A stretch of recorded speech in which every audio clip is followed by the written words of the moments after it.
You see the message from Debbie Greenhut? No, I did not. What did she say? It's on the chat. It says, can anyone message the rabbi? He needs to let us in. Oh, I do? No, I think she should be in. Debbie Green. Okay, Yeah, she's in. I I'm see just her. reading the She's in. message. Thank Okay, you. Thank you. She's in. Thank you're you very welcome. much. Rabbi, I met Mr. Snow White, What are you talking about? my niece's friend. Oh, yeah, we got to talk about that. I want to hear about that. All right. Okay. Well, very good. Say the rabbis say you could 10. Oh, yeah.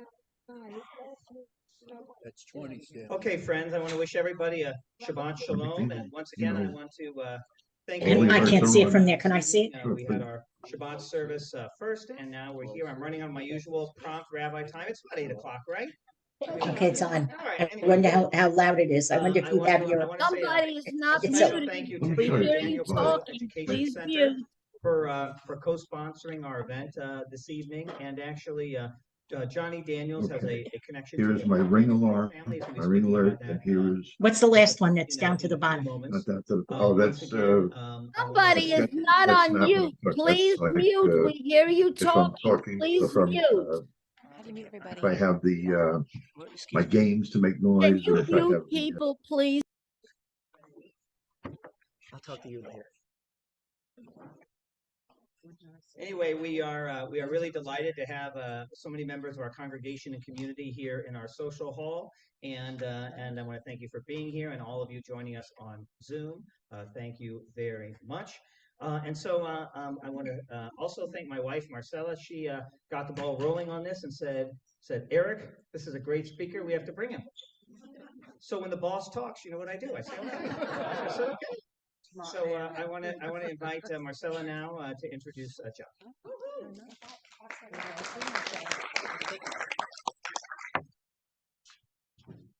Hi, everybody. Jonny Daniels was born in London, England. He emigrated to Israel at 18 to serve in the Israeli army, where he held the rank of Staff Sergeant in the 890 Paratroopers Unit. Following his military service, he worked in the Knesset, the Israeli parliament, as chief of staff to members of Knesset and ministers. Jonny went on to found the From the Depths Foundation in 2014 that focuses on Holocaust memory and memorial.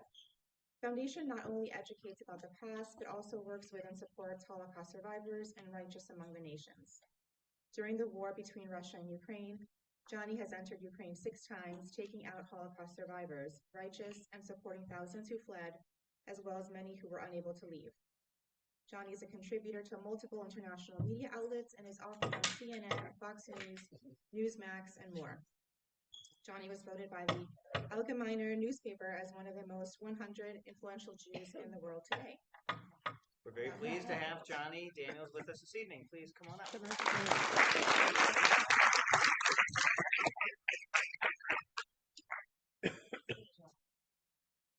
Thank you very much. Well, that's quite the introduction. I better be good now, eh? It's Shabbat Shalom. Shabbat Shalom. It's a big pleasure to be here, and especially today. You know, there's always significance behind everything, right? And when I first got the message and was speaking about this incredible community, and I heard that it was connected to the Daniel Pearl family and the education center, it really struck a strong chord with me. Over Yom Kippur, I was in Los Angeles speaking at the Temple of the Arts. And during the service, Daniel's father got up and sang a song and took part in the service. Wow. And it brought me to tears and made me incredibly emotional. And before I had the chance to go over and thank him, I was called up to speak. So I got up, said my words, came down, and Daniel's father came over to me and said, "Thank you so much." I said, "You kidding? Thank you so much." And we spoke afterwards, and the connection to Daniel has been something that really played a huge impact on my life. Now, he was actually taken 22 years ago this week, on the 23rd of January 2002. And to be here, unfortunately, remembering him like this is something that is difficult, but also really important. And partner with that tomorrow we commemorate Holocaust Memorial Day, International Holocaust Memorial Day, which the rabbi spoke about, the 79th liberation of the German Nazi death camp of Auschwitz-Birkenau, the significance is felt even more. Now, I'm here in the United States, mainly speaking about what's happening in Israel right now. And obviously, it's not always the easiest talk. People often ask me if they need to bring Xanax with them, or I give it out after. But the truth is, and I'd like to start with this, that everything's going to be okay. Everything will be okay. That's the first and most important thing that we really have to remember. Now, I was born in London, England, hence this funny accent. I hope everybody can understand me. And for me, Israel always felt like home, not England. And from a young age, I had this very strong feeling that I should be in Israel. And when I finished high school, much to the dismay of my mother and grandmother, I gave up my place in university and college and moved to Israel. And the weekend before I was due to sign up to the IDF, I flew back to be with my family. And on Shabbat morning, I went to the synagogue. I recommend it. It's a good thing to do every morning, every Shabbat morning, right, Rabbi? Makes sense to me. Yeah. And I went to the synagogue in the morning. And as I was leaving synagogue, I saw that there was an old man standing outside the synagogue, and he was holding a piece of paper. And I asked him, I said, what's that? And he said, what's my address? He said, look, I get a bit forgetful. If you can just point me in the right direction, I'll be okay from there. Now, obviously, I wasn't going to let him do that. So I said, I'll go with you. And we start walking. And this elderly man was walking with this pronounced limp. And he started speaking, and he had this heavy European accent. So I said, please tell me your story. And he said, look, I was born in a small town in Poland. It was me, my parents, my sister, and my twin brother. Now, when the Germans entered on September 1st, 1939, we were rounded up, pushed into a ghetto. And after a short period, we were sent to Auschwitz-Birkenau. And as we stood in the line in Auschwitz-Birkenau, the evil Dr. Mengele looked at me and my brother. And smiled. He said, you're twins? So I said, yes. So I said, you come with me. And these two brothers were experimented on for over a year and a half. As part of the experimentation, unfortunately, they were injected into their legs with different kinds of liquids. He was injected with some kind of liquid metal, which rendered him useless in one leg up until today. But his brother somehow was okay. When the war finished, they miraculously survived. They decided to go back to their village. No one was there. Where were they to go? Israel. So they got on a boat, made their way to Israel. They were stopped, detained in Cyprus. And at the establishment of the State of Israel, they managed to get over. Now, they were two young men by this point, 18, 19 years old. So they said, you know what, we're going to go and do what's right and serve. And him and his brother went to sign up for the IDF. And standing in line, the doctor of the IDF was looking at them. He said, well, what's wrong with your leg? He explained, and he said, well, unfortunately, you can't do very much, but his brother was okay in good health, was taken, and fought in the Battle of Independence. And unfortunately, he fell fighting for Jerusalem in the Battle of Lachor. And he said to me, Jonny, he said, my brother died a happy man. He died fighting for Israel, and he died with a purpose and a strength and a meaning. And this happened to me literally a week before I was to join the IDF. And this impact that Holocaust survivors had on my life happened and felt like personally for me was happening over and over again. My eldest daughter was named after her great-grandmother, who was a survivor of Birkenau herself. Fortunately, she passed just before she was born. And I started to look and think about what my generation's doing when it comes to Holocaust education, memory, and memorial. Wasn't a tremendous amount. So that's really when I decided to start my foundation and do the work that I've been doing, and I've been doing that for about 10 years now. Previously, as was said, I served in the IDF, I worked in the Israeli parliament, and the main focus really that we've had over the last 10 years has been educating on Israel, has been talking about the Holocaust and making sure that nothing happens again to the Jewish people. And then October 7th happened. Now, I don't need to share with any of you what happened on October 7th. Unfortunately, we all know too well. Now, some people know me, especially over the last few months, for the work that I do on social media in terms of explaining Israel and answering questions and talking about the real facts on the ground. Because this has been one of the biggest problems that we've been facing, especially over the last 4 months. And a lot of your children and grandchildren, especially, will be facing this incredible rise in anti-Semitism, in just the most awful rhetoric. And I think that, almost more than anything else, has come, especially for Jews in diaspora, as the biggest shock there is. In Israel, we're focused on what's happening in Israel. Our focus is on making sure that we get our hostages back, that we eradicate Hamas, so that there isn't an option that this could ever, God forbid, happen again. But we don't often see and understand necessarily what's happening with the Jewish communities around. And I have to tell you, Rabbi, that during the service this evening, I was so moved to see the chair that was laid for the hostages, the prayer for the state of Israel, Hatikva being sung at the end. We truly are connected on such a deep and important level. And I think that one of the things that we've really seen and understood since October 7th is that this unbelievable and unbreakable connection that we have as Jews has got somehow even stronger. That we really feel this one for another. And in speaking to communities internationally, it's the young people who have it the hardest.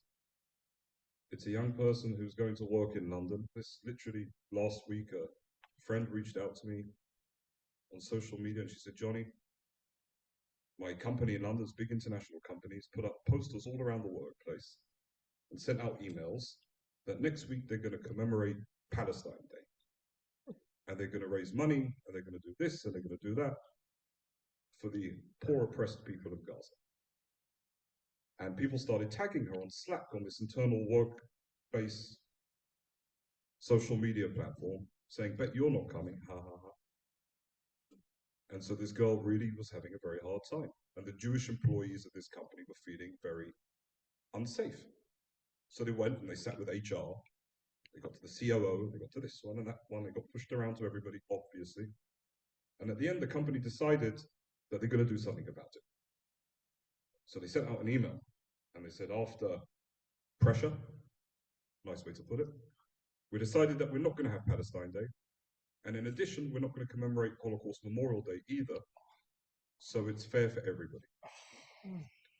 And this, unfortunately, is a very small account of what we're seeing really everywhere. This is in London. It's enough to see what's happening on the streets almost in every single city, even in New York City today. And this environment and this creation of this truly anti-Israel rhetoric and anti-Semitic rhetoric has been something that a young generation's really having a hard time dealing with. Because in all honesty, it's something that we never expected we'd see. Now, perhaps because of my work with Holocaust survivors, I maybe have a slightly broader perspective. I may be able to understand that this stuff does happen. There is anti-Semitism. It really does exist. But for a lot of young people, this is something that they're finding incredibly hard.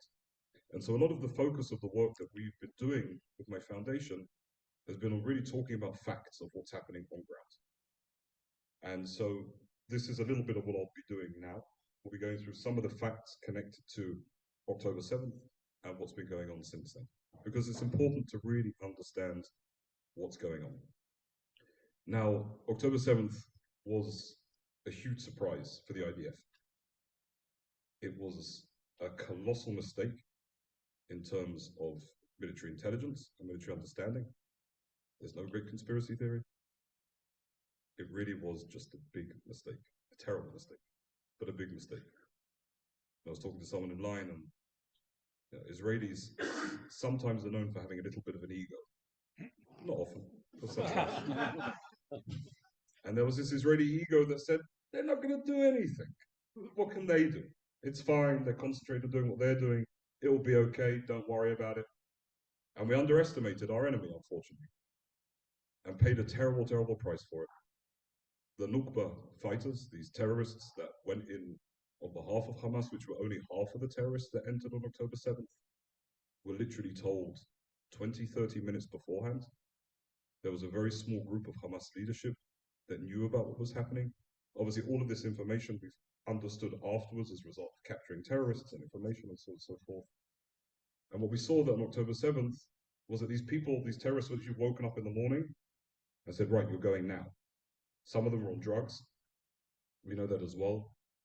And in addition to the fact that half of these people were Hamas terrorists, the other thousands that went in were either members of Islamic Jihad, which is another terror organization under Hamas inside of Gaza, but also hundreds, if not thousands, of innocent civilians who went in and kidnapped people and murdered people and did the most terrible things. And this shock that happened in Israel, I mean, I don't need to tell you, all of us woke up on that Shabbat morning to our phones beeping, to the news going off, and it was a tremendous shock and the most awful day. One of the kind of days that you'll talk about in years to come and say, where were you on that day? And you'll remember exactly where you were when you heard that information.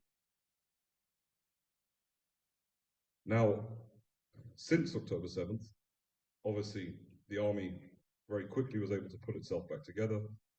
There are a lot of questions as to what took the army so long, why they weren't there, why they weren't prepared. The majority of this literally falls down to the fact that, once again, we were unprepared. We didn't think it was going to happen. It's not much more complicated than that. And I can tell you also that as someone who served in the IDF, that it's also not, it's pretty complicated. So, for example, the troops that were coming down towards the south, and they came down fast, wouldn't have been so effective in entering, for example, a kibbutz in the middle of what was going on. So I was an infantry soldier in the IDF, in the 890 unit of the paratroopers. I was trained in a certain type of warfare like every other soldier. I was not trained in dealing with a hostage situation, for example.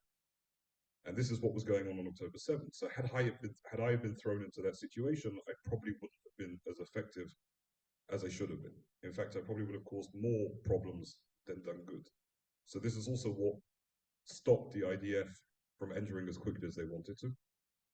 There was also a line being held. And it's also really important to understand that the Hamas terrorists got quite far. Now we think about just border towns, but the furthest place they got was a kibbutz, an area called Ofakim. Now Ofakim is 24 miles away from the Gaza border. That's a long way. Now, this was something that really shocked a lot of people. In that entire geographical area, there are about 5,000 Jews that were living. And this is also part of the reason why there's a lot of talk and skepticism now, even when dealing with a potential future idea of a two-state solution, which I'll talk about in a little bit, when you're dealing with Yudan Shalom, with the West Bank. Because 24 kilometers from the West Bank is all of Israel. It's Tel Aviv, it's Ra'anana, Herzliya. And so this really was a very big shock. But in addition to that shock, and I think what we've had and seen since then, and this is where the message of hope comes in more than anything, is this incredible progression of the IDF. We have an incredible army, an incredibly moral army, by far the most moral army. Very, very few armies, I mean, the United States Army, and brilliant army in itself, when facing situations of battle as such, basically carpet bombs areas. We don't do that. we put our own soldiers at risk to make sure that we minimize civilian casualties as much as potentially possible. And in addition to that, you have the incredibly hard issue of the fact that there are hostages inside.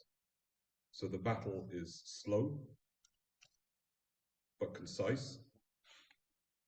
And really, the technological advances of the IDF are also incredible as well. These are things that are not often spoken about. I don't speak about the social media, but I'll talk about happily here this evening.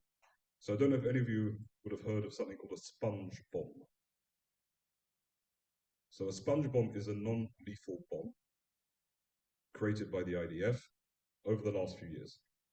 So the sponge bomb is kind of a little bit bigger than a grenade. And the idea of this bomb is that we drop it into the top of a tunnel. And at the impact where it hits the edge of the tunnel, it shoots out liquid concrete and solidifies immediately. So it stops the top of a tunnel. So this has been incredibly, incredibly important in fighting, because often when we get in these built-up situations inside of these towns, you know, you have terrorists on surface that you're fighting, but also underground as well. And you end up in this like kind of whack-a-mole thing where you're popping up here, jumping, you know, and it's very, very dangerous. We also have the most remarkable technological advances used through devices like cell phones. So it's a little bit bigger than a cell phone. And basically, again, when we're entering a built-up area, if I see that there's a building and that there's a potential, for example, for a sniper, I'm able to relay that information. It automatically goes back to the intelligence units. Within seconds, it's gone up to the Israeli Air Force and that building's taken out. So stopping the risk of soldiers being hurt. And it's also unfortunately not a secret that the battle, whilst is progressing remarkably well, all of northern Gaza is effectively cleared. There's still a lot more to do. And this isn't anything that's going to end anytime soon. This is the honest truth. If at all. The rest of the battle in terms of, it's a major problem when you have a radicalized population. And I think this is the very, very difficult thing that we're facing in Israel today. That, you know, there's this wonderful ideal, this Hollywood dream of a happy ending. You know, wonderful, the war ends and great, and there's peace and love, and we all stand together in kumbaya. Don't work like that. The unfortunate situation, especially with Gaza, is that there will not be any solution besides a status quo, which is the IDF, unfortunately, in specific areas within inside of Gaza and taking out terrorists when they come about, because there's nothing else we can do. This push that we're seeing, especially from the United States at the moment, of this two-state solution, is also something that unfortunately just isn't reality. Now, we wish it was, truly. You know, I have two beautiful daughters, 14-year-old and a 10-year-old who live just outside of Tel Aviv. There is nothing more in the whole world that I'd want than for my daughters not to have to go to the army.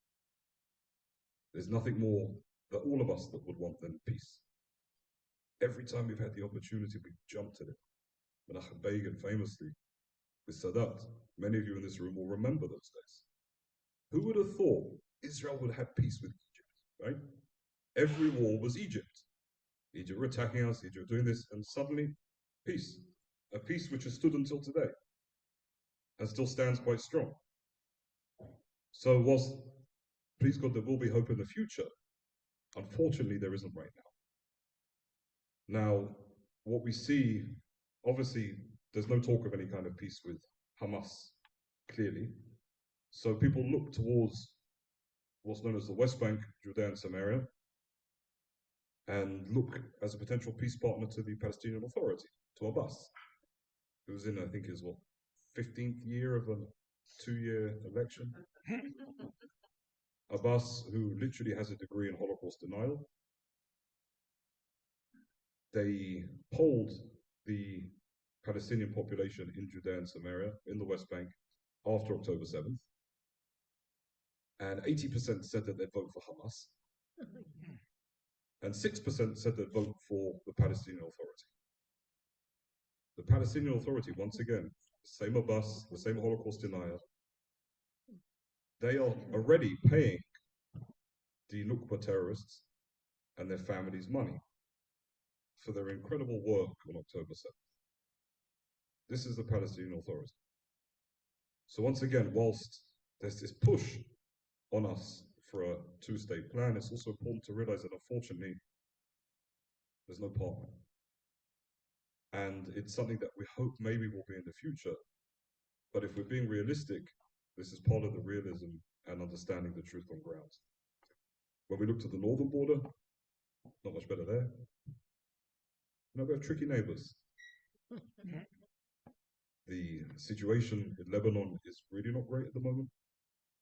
We've effectively given the international community until the end of January, maybe a few weeks of grace up until February before we need to do something, because we can't live like this anymore. You have to understand that over 70,000 Israelis are living as refugees inside of Israel now. All of the people in the northern border towns had to leave their homes and go, and they're living in hotels and in families and in places. Now you can imagine that it's also not the easiest of situations. From, unfortunately, what we're seeing is a huge increase even in things like alcoholism, suicide. It's a very, very difficult time. And the pressure is immense also on the government to do something about it. People want to go home, but they can't. Some of the northern towns are 100 meters away from Hezbollah sites. And so this is a situation in which Israel's really looking at very carefully now, very closely.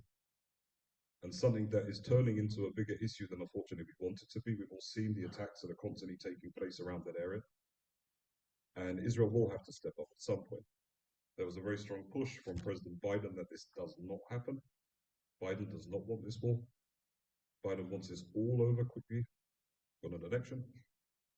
Unfortunately, you know, politics is to play everywhere. It's life. And this war in Israel is not good for him.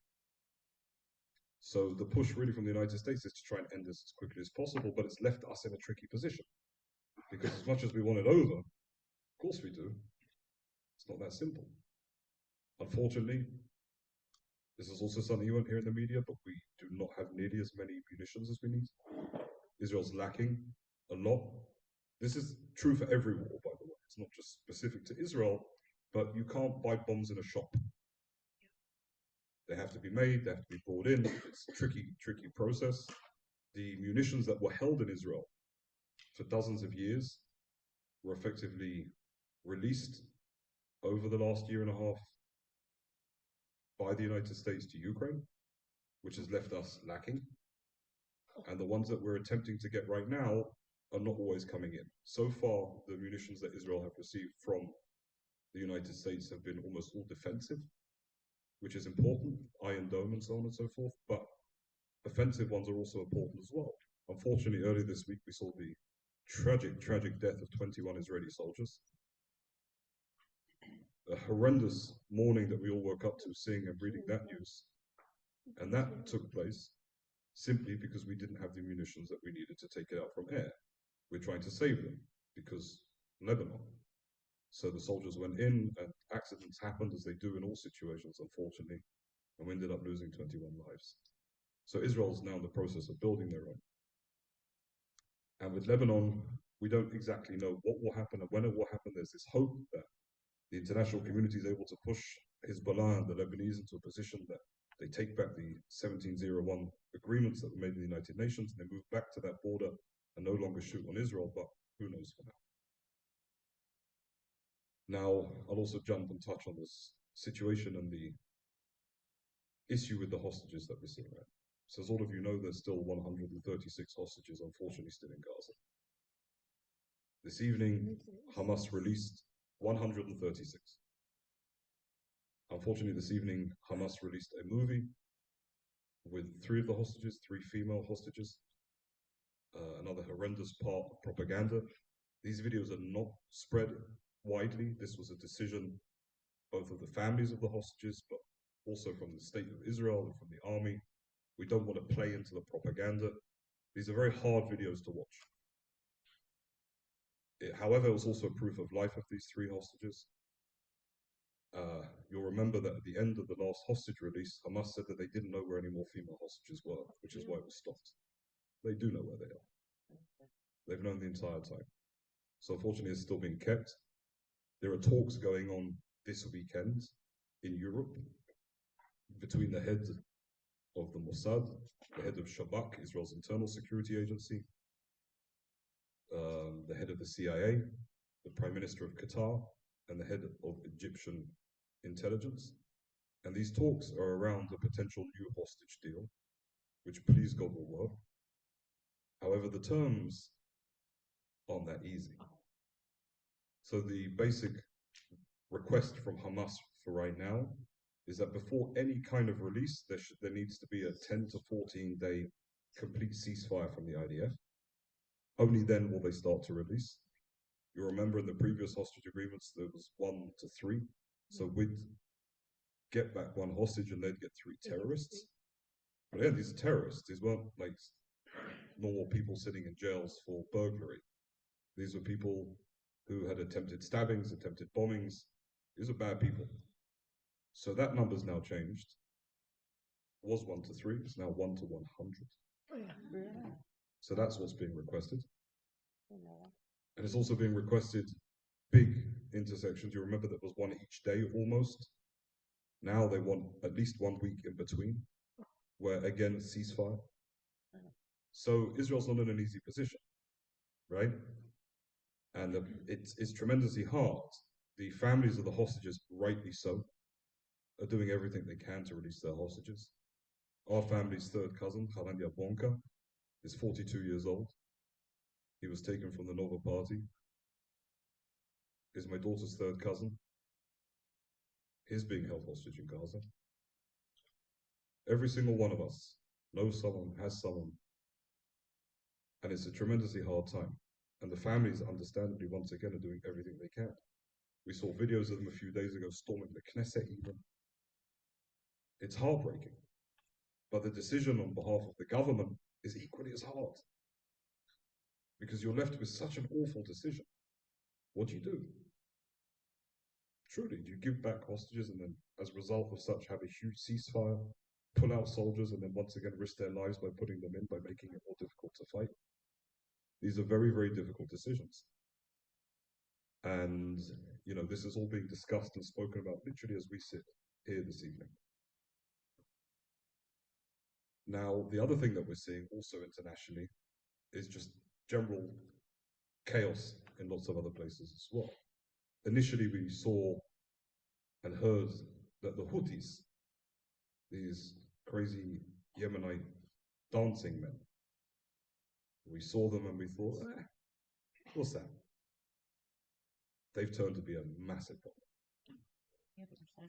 The Yemenites are blocking shipping routes, these terrorists, and it's a huge problem, mainly, obviously, for Israel, but also for a lot of other countries as well. The United Kingdom, an island, 90% of their products are brought from abroad. They're having a tremendously hard time with this.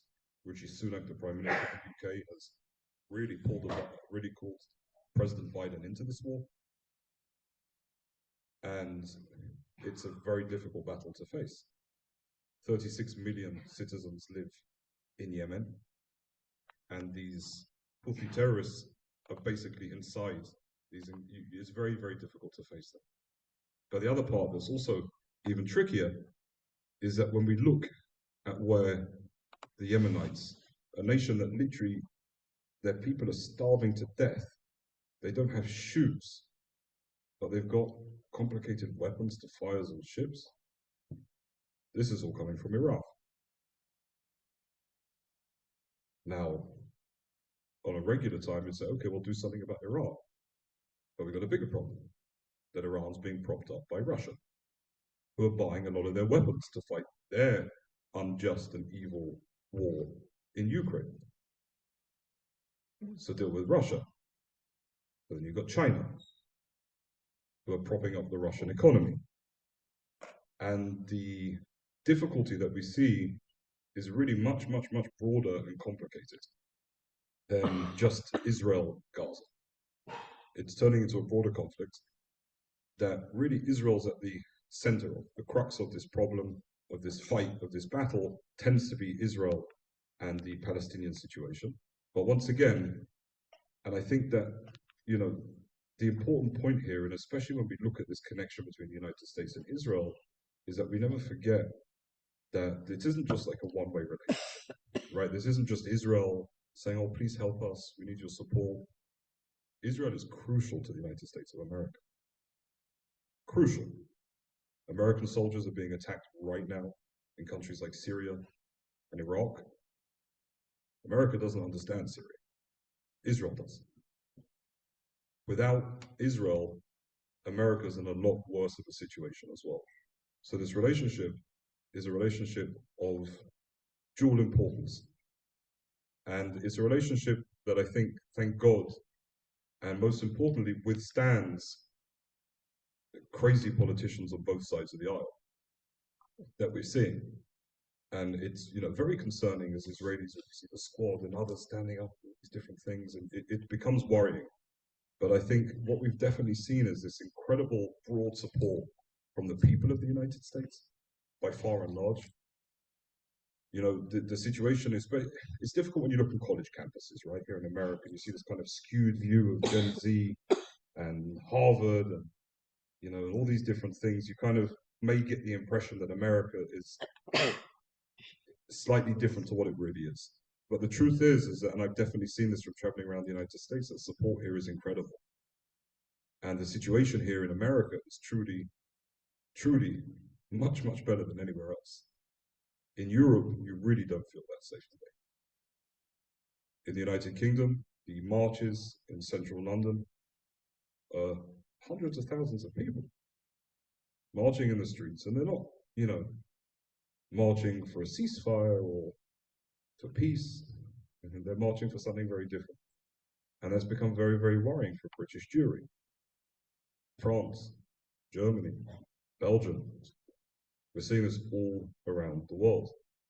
And again, whilst all of this sounds a little bit scary, a little bit depressing, and very, very difficult, I often look back and think about the incredible people that have made an impact on my life.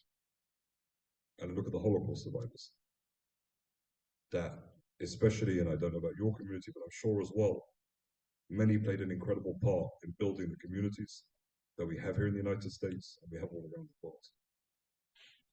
We, as Jewish people, have been through a lot.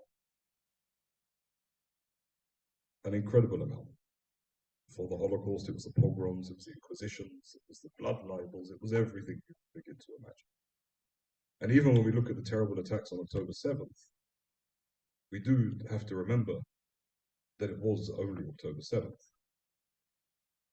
Now, without the remarkable miracle and beauty and incredible place that we call the State of Israel today, October 7th would have been October 8th, 9th, 10th, 11th, and 12th, without the IDF.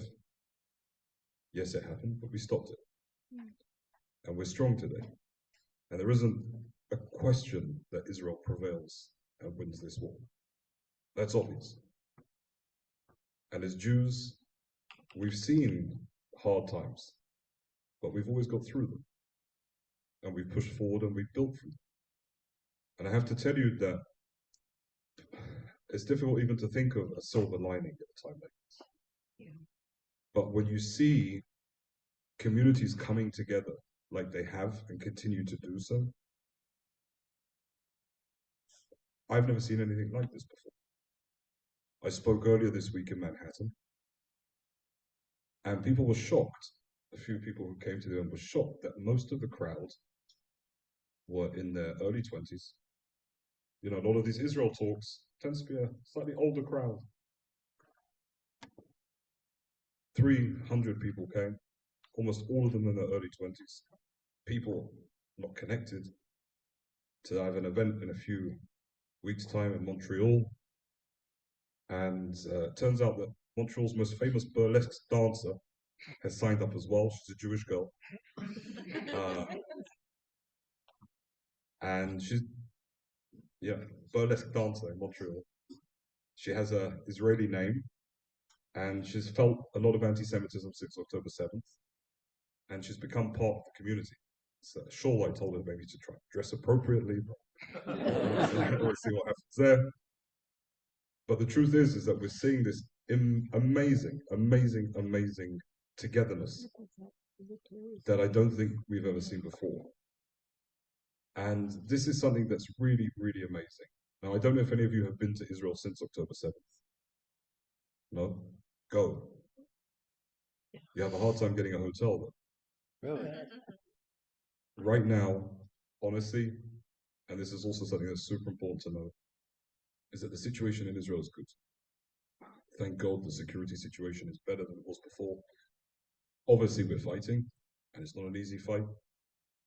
But in central Tel Aviv, in Jerusalem, in Ra'anana, in Haifa, and if you are going, another really good tip is to book restaurants in advance because they're packed. Israelis get on with it. And life continues. And we push on. And this is also something that's really, really crucial that all of us remember, is that stuff and life does continue. We do move on and we come out of this stronger. And I think that without any shadow of a doubt, the younger generation, and I see this as well, I see people stepping up and talking to me about things that they've never spoken about before. Suddenly people saying, you know what, maybe I should enroll my kids in, Hebrew school or Sunday school, whatever you call it, where they have an opportunity to learn a little bit about their roots, to understand where they came from, to understand what makes us so special that everybody hates us. That this gives us this opportunity to really come together in a very, very special way. Now, often in my talks and especially online, I give an opportunity for people to ask questions. Before you do that, can I Sure. just interrupt? I want to give him. Can we give him a round of applause, please, for that? Yeah.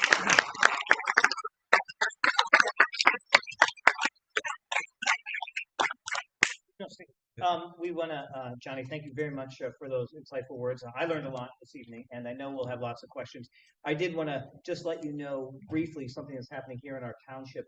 You had talked about some of the anti-Israel protesters to actually come here to East Brunswick, and we've had people go to our township demanding that the town council pass a resolution for ceasefire here in East Brunswick, New Jersey. And we have gone to the town council. The town council has no intention of getting involved in international affairs and is not going to be passing such a ceasefire resolution. But we've had to go, and I have heard some vile things spoken at these town council meetings, just vile. So, what we're seeing, I think, in our country is a real, as you said, a resurgence of anti-Semitism, but I think it's very heartening to hear from you the Israeli spirit and resilience. So thank you. And at this time, please, questions. We'll start in person and then we'll go on to Zoom with some questions. So, Anybody has any questions? or comments? Sure. Yes, excellent talk, very insightful. I want to sort of work off of your initial statement, which everything is going to be okay. I feel honestly, as a Jew, as an American Jew, I feel betrayed by my own news media. I mean, there's a channel that I've watched since the 1970s, which always said we're balanced, and all of a sudden, the last few months, it's like IDF claims. The Hamas, the Hamas, hospital, and, in children's fund, whatever, offering. No, they're a terrorist organization. So I'm dealing with, rage. I'm dealing with tremendous fear. I was watching today, I watched this channel I-24 and they're showing this group of women, mothers of these hostages, and I'm weeping because they're talking about what's happening to their daughters. So I appreciate what you're saying, but it's like, as American Jews, how do we? Well, I tell you, especially when it comes to the media, and that's a really interesting point, and a point that I've seen especially, that, look, I mean, it's not nice to mince my words, so you have a major problem here with your media in the United States. Even when you're dealing with, take a newspaper, for example, like the New York Times, right? That during COVID, as a perfect example, was kind of a beacon of truth. said the truth and pushed in a certain direction, and has always been something that you can rely upon. And now is taking stories based off the Gaza Ministry of Health. Now, the Gaza Ministry of Health is Hamas. You're taking numbers from rapists and murderers. That's not normal. And they're writing it as gospel. And we're seeing over and over again with op-eds and so on and so forth. And, I spoke to my uncle who lives up in Westchester, and he's a lifelong Democrat, and we've got many arguments over the years about certain things. And he's always read the New York Times. And he said to me, look, he said, when I was back in the UK, I was also from London, he said, I'd buy 7 newspapers. I'd buy the ones on the left and I'd buy the ones on the right, and I'd read them all, and the truth's always somewhere in the middle. He said, now I don't know what to do here in America. And I think one of the things that we've seen, especially on social media, and I've seen personally with the kind of information that I give across, is that there's a tremendous amount of noise today. And this is also partly due to cable media, that you see this non-stop, never-ending news and pushing one narrative or another narrative. The truth's always somewhere in the middle, usually. But it's very, very hard. And I suggest not to watch the news here in America. That's the honest truth. It will just fill you with rage. You got the Jerusalem Post, you got the Times of Israel, there is I-24. If you use social media, you can follow me. But stop watching that stuff. It's going to drive you nuts. Sure. I don't know who listens to Fox Radio, but today it came out from Fox Radio that there are over 12 staffers in an agency in the UN that were directly involved in creating October 7th. And part of this agency are teachers that go to the schools in 6 Arab countries. There's over 700 schools that they are teaching what they believe in. And this is all busting out now. And I have a son, a grandson in the EGOS unit in Hamas. And I have a grandson in the yeshiva in Jerusalem. Jerusalem says, come on down, Grandpa, it's beautiful here. And my grandson in Gaza, he says, the fighting is like you have never seen before. It's very hard work. Foot to foot, door to door, and it hasn't stopped. And he's had 2 or 3 postponements of he was supposed to go for a break after 2 months. The army won't let them. He's staying there for another 2 weeks minimum, but that can change hourly. But he says, but we will wait. First of all, thank you for your grandson and for his service. The Agos unit that is in, that's definitely one of the You should be very, very proud. The Agos unit is one of the best units in the IDF. It's a part of Golani. Yeah, and you've got a brave grandson. Brave or stupid? Definitely brave. I'll go with the brave. But thank you for that. And yes, it's true. We've seen that. We knew that in Israel for a long time. The United Nations is no friend. The UN bodies are definitely no friends. Regardless of whether they were ousted as being part of Hamas and collaborating with Hamas, we've seen that right from the beginning. A lot of the weapons that were smuggled into Gaza that they used to fight and to kill us on October 7th were smuggled in bags of grain from the United Nations and from the other UN bodies, and it's a major problem. And I don't know what the answer is with that. And, in terms of Israel, look, the International Court of Justice, right? Another ridiculous body with this kangaroo court who decided today, very gracefully, that Israel didn't and isn't committing genocide, maybe. Right? They need a little bit more time to figure out if Israel's committing genocide. Obviously, without mentioning October 7th, without talking really about Hamas or anything as such. So this is something that we face in Israel. But again, look, I think it falls into the same thing that we've seen over and over again, which is that quite simply people don't like us very much. And there is such a thing as anti-Semitism, and unfortunately, it's not just some crazies in their mummy's basement. Sometimes it's big organizations too. Sure. Yeah. Please. I agree with the gentleman that you were talking about the military, you were talking about the social effects, the emotional effects that we all feel when we see children Palestinian children being killed. Obviously, there's, collateral damage in war, and it's not your weaponry can be as concise as possible. But there were a couple of things that I heard that were so upsetting to me. Graves were dug up under the guise of looking for looking for the people who had been kidnapped. Yeah. But the bodies were not covered, and they were left, and it was just such a sacrilege. I thought that was, Where did you hear that? oh God, I don't even know. I heard it No, I about didn't a say- week and a half ago. Where? It was very upsetting to me. All over the US. Of course it I is. saw that too. Yeah, I also saw it. That they love sharing nonsense like that. This is the honest truth. Now, let's break that up a little bit and talk about first about the children. Yes, It's tremendously sad. No one likes seeing that. I know. And it's not just the issue of collateral damage. Again, you have to also understand that, I spoke about this a little bit when we talk about this Hollywood ideal, right? Or even these Western ideals that we have. It's often we like to look at everything like we'd look at this as Westerners, right? Like we view life in a certain way. The Middle East is different. Unfortunately, they don't view life the same way that we do, right? So when there's this tremendously difficult footage that's being shown to specific people about what happened on October 7th. It's a 47-minute video.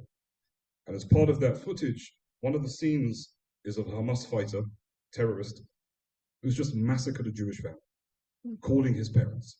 And he calls them up and he says, "Mom, look, you never guess I just killed 10 Jews." And she says, "Oh, my son. Wonderful. How wonderful. God bless you." I'm so proud. Put that on the phone. His dad says, "Wow, how amazing." It's a different mindset, right? And so, whilst we would never, in a million years, not just Israelis, but people in the United States and Westerners with these ideals that we have and this value of life and this view that life is the most important thing, whilst we'd never put our children in a situation of danger, because God forbid they'd be hurt, it's not like that, right? From the perspective of the mindset of an Islamist, of a fascist, for your children to die, they're going to heaven. It's the greatest thing that could happen. So it's a very, very difficult to fight an enemy like that, who doesn't have the same standards that you do. Now regarding the graves, now this is also something that we've heard of a lot and we've seen the images of. First of all, a lot of the images that you would have seen, there were images that were filmed in Egypt a few years ago. These are not from Israel. There are situations in which the IDF dug up mass graves outside of hospitals because we had actionable intelligence that there were hostages there. The bodies were taken out. They were taken back into Israel. DNA testing was done on those bodies to make sure that they're not bodies of hostages. Now, this is something that, believe me, no one wants to do, right? But what choice do we have? Because whilst they don't view their children's lives well, they're not going to view our children's lives well either. And if we're in a situation where, God forbid, this war finishes and all of the hostages haven't been returned, it can't work like that. So we can't have a situation in which even one or two people are left behind because they've been lost. Being lost will be having been thrown potentially into a mass grave. So we have no choice but to do that.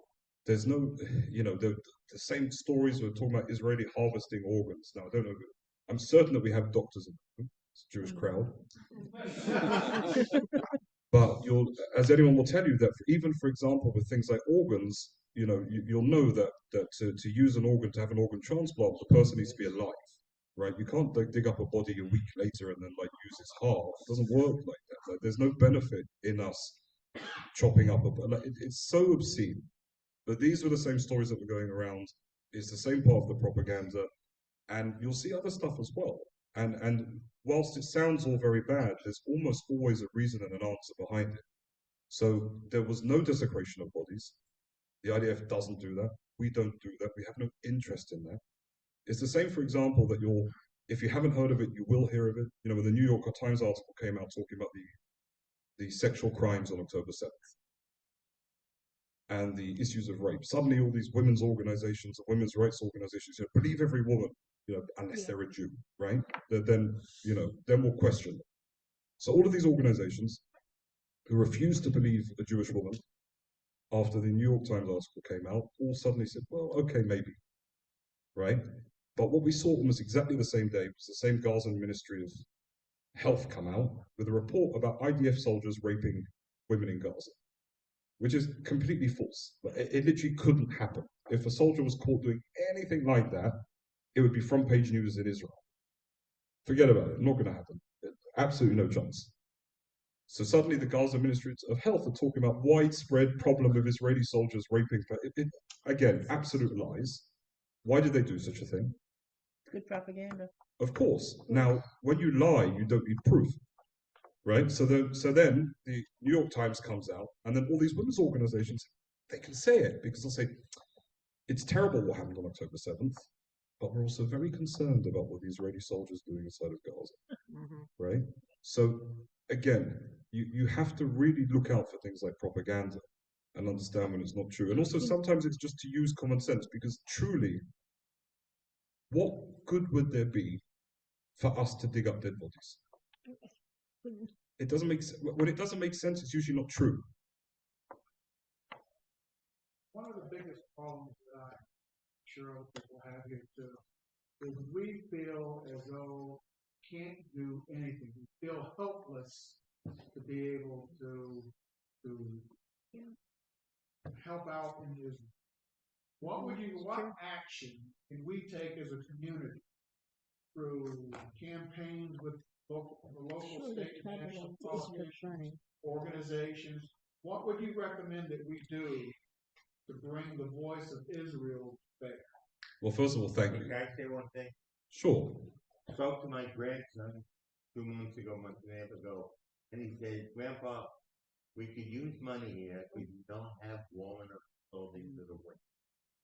And my daughter in Long Island and us in our development, Renaissance in Monroe, we collected a combined $3,000 that we sent to my grandson, who found the clothing manufacturer who produced 35 coats for 35 soldiers. That's something. That's absolutely the case. My brother's son is a lone soldier in Israel. That's He has said the same thing over and over. Get your communities together. We need financial money for our coats, our warmth. Find the organization of your choice, and maybe Johnny can suggest some to us, but that is essentially important. Essentially, besides the campaigns, besides our letter writing, and besides everything else, we do not sit still. We do not sit and do nothing. We must each take an action item, whatever it might be. Look, I mean, in terms of clothing and so on and so forth, I have a slightly different perspective. I too was a lone soldier. It's not that the soldiers are going in naked, right? But it's also really important to know this isn't Ukraine, right? The IDF have equipment. What we can do sometimes is send them slightly nicer jumpers or slightly more comfortable, whatever it may be. It's also a really important point to remember that the army, everybody goes in with the equipment they need, and they're safe. And we saw this at the beginning when everybody was running to send out the flak jackets and all of these things. The problem wasn't money. We have enough money in Israel. The problem was the actual physical equipment itself, right? So we didn't have enough bulletproof vests because when has 100,000 people gone to war, right? It wasn't something that we thought we needed initially. So that was the thing. And in specific cases like your two, absolutely it's important. If there are soldiers who can say that they need something specific and you're able to stand up and support, wonderful, do that. Not all of us have that connection. But the other thing is truly to get involved in your communities, to stand up and to speak for Israel. Now, it's hard, and I understand that, because, you're going to get bombarded by a million questions about this or that, and even you stand up to speak in the city council, in all their glory and importance, someone's going to scream something in your ear, and it's not always that easy. But it's important to be proud during times like this as well. And I think being part of a community, coming to temple, Rabbi didn't pay me any money for this. Well, I will now. Yeah. But being part of community, I think, is really, really crucial and important as well. And honestly, in Israel, what we need more than anything is what I got from this evening was immense. Was seeing your prayer, was feeling part of that. It really, really, really impacted. And I know full well that I'll be going back to Israel and talking about this evening. Maybe we could take one or two more here, and then I want to get one or two on Zoom. And Sure. go ahead. I'm very concerned about how we're going to avoid fighting Iran, particularly. I don't think the question was about avoiding fighting Iran. We won't avoid fighting Iran. Iran is the head of the octopus, right? You know, what we're seeing with all these different shoots coming out all over the place, the Houthis in Yemen. At the end of the day, they're actually much more difficult to fight than the Iranians. Because once again, you're dealing with these terrorists that are hiding amongst 36 million people in Sana'a and other places. It's impossible. They're coming out on dinghies and shooting RPGs. Like, how do you do that? But everything they're getting comes from Iran. Hezbollah, same thing. A war with them is almost definitely going to end up including Iran somehow. So I don't think that we're going to have much of a choice. Unfortunately, again, it comes down to a need. Israel can't do it alone. Well, it could if it needed to, but definitely doesn't want to. And there isn't any urgency. And it isn't just President Biden, right? Like President Trump said the same thing as well. No boots on ground, avoiding fighting, avoiding American wars across the world. And I think that this is also something that we're slightly concerned about in Israel, is this approach of the American politicians today. And it's going to effectively lead a lot of voids internationally as well. And these voids are not filled by nothing. They'll end up being filled by a place like China. Now, you can end up with China as the new world power. Maybe that would be better. I don't know. You know, the Chinese don't seem to have anything against Jews. That could be nice. They like money, right? You know, that could be okay for us. So we really don't know how this plays out in the long run. But unless America starts pushing a little bit, we're going to have a bit of trouble. Which also comes back to your question about pushing congressmen and talking to them and telling the truth and making them wake up a little bit. Don't you think that if you had to look forward 20 years into the future, that of course we're going to get through all this, just that said Israel's strong, technology is strong, we have good relations with the West, and there's still enough righteous people in the world who are doing the right thing, and heads of governments and so on. But don't you really think that 20 years out, what Israel really needs is 5 million new American immigrants and immigrants from Europe who come and settle and give up this fake life here, which is all bogus and money and stupidity, and we go back, and not even from a religious standpoint, just that if Israel is going to ultimately be strong, it's going to be strong because all of us will have relocated and said enough of this nonsense. America was great for 50 years, 60, 70 years. But, you know, things change. We get out. We come back to our nation. Oh, come home, right? I mean, Don't we have to come home? If you ask me, I think, clearly for me, the answer is yes. I did it. You know, and I definitely recommend it. And look, I love Israel. Living in Israel was the best thing that ever happened to me. And if anybody asked me, I'd recommend it. It's hard. There's challenges. There is everywhere. But, you know, I think for me, the thing that I most really love about Israel is that I'm amongst my own. And I really feel safe. You know, I went to visit a Holocaust survivor this afternoon, and I drove through Newark. I was scared. I felt safer in East Jerusalem than I did in Newark. So I almost got the car stopped, and I thought I'm gonna have to run someone over to get out of here. I was considering every possible thing. I'm not armed. Oh, goodness gracious! It was scary, right? But the truth is that in Israel you're amongst sorrow, and as difficult as it is, and with the terrorism and all these other things, you feel safe and secure and connected on another level. And it's a beautiful thing. It's not for everybody. That's the honest truth. And there is an importance of having Jewish communities around the world. And, you know, but yeah. Well, you should start. When are you making Aliyah? Okay, we're waiting. All right. Very good. And we'll take a moment that anyone online would like to raise their hand and ask any questions. Anybody joining us online? Any questions for our speaker? All right. Well, I think there's one more oh, question. last one. Go ahead. Assuming hypothetically Israel was willing to exchange those thousands of prisoners for the rest of the hostages, okay, what would preclude Israel next day coming in and just full blast, whether they be arrested, kill them, whatever, you know, okay, we went back on whatever. I mean, What stops Israel from doing things like that is the fact that we're a democracy and we abide by law. When we make an agreement, we stick to the agreement. Again, I agree. I wish that was the case, you know, but people in the world. they are. But 100%. Look, the deal that we made in the past for Gilad Shalit, right? 1,207 terrorists were given up, including Yahya Sinwar, who's now running the show inside of Gaza and killing all of us, right? You know, these aren't good deals. These are terrible deals. Maybe no doctors, but we definitely got businessmen, right? Any businessman will tell you this is an awful deal. But what are you going to do? This is what happens when you make a deal with the devil. And unfortunately, it's just part and parcel. I don't think that deal will take place. I don't think it will happen.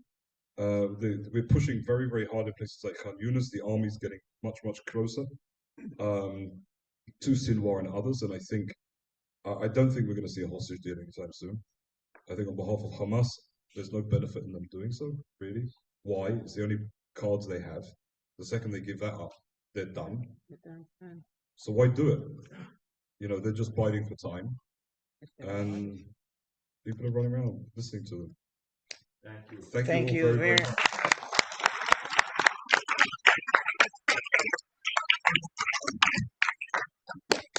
Thank you, everybody. Stay well and Shabbat Shalom.